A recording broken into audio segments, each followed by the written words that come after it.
¿Tenéis ganas de tocar bien a los puntos? Esto en una jornada en la que las islas continúan incrementándose los contagios de COVID-19.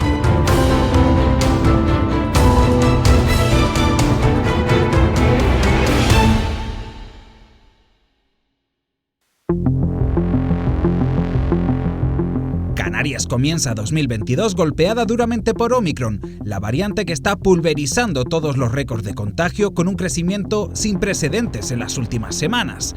El pasado 1 de diciembre, la incidencia acumulada a 14 días en las islas era de 188 casos por cada 100.000 habitantes.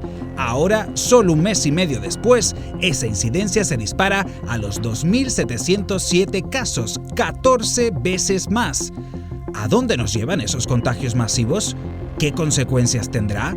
¿Estamos ante la cuenta atrás del final de la pandemia o se trata de una fase más?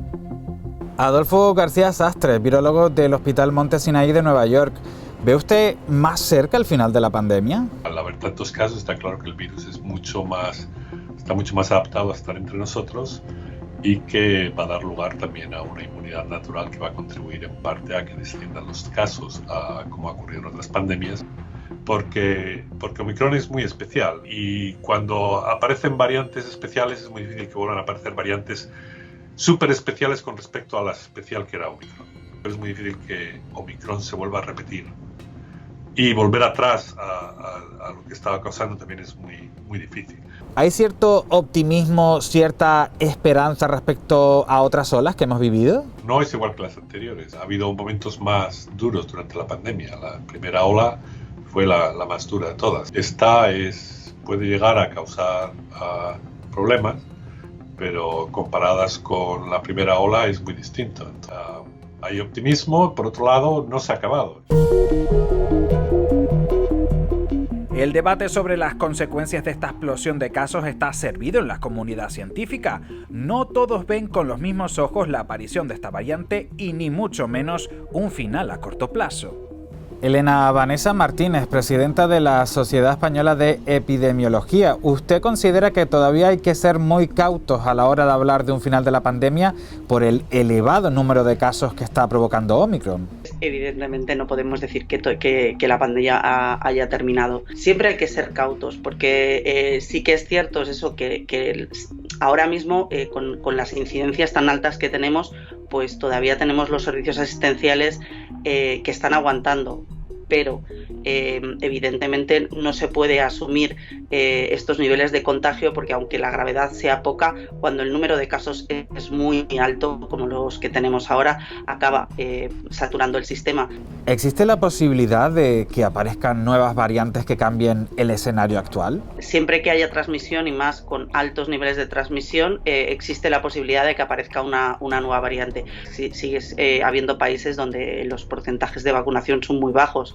Y mientras exista un lugar en el mundo en el cual la transmisión siga siendo alta, las posibilidades de que aparezca una mutación que genere una nueva variante que pueda sustituir a la que tenemos siempre es posible, claro.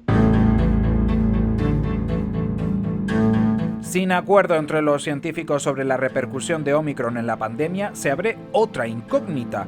¿Qué peligro suponen los no vacunados? ¿Son la llave para la aparición de nuevas variantes?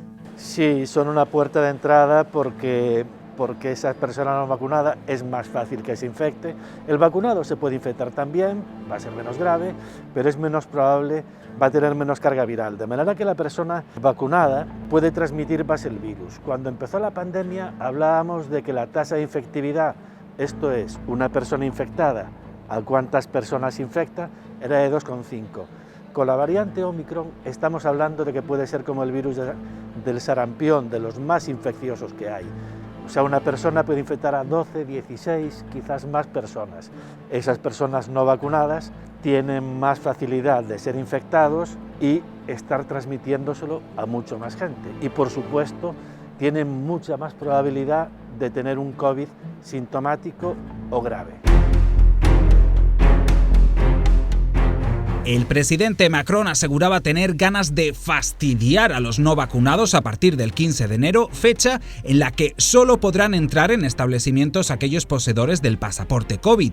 ¿Sería posible en España? Sí es posible, en aplicación de la legislación sanitaria, hacer ese tipo de exigencias siempre y cuando se pase previamente por un aval de los tribunales superiores de justicia de cada una de las comunidades autónomas, en los que se analice la idoneidad de la medida, la proporcionalidad y la ponderación de la misma.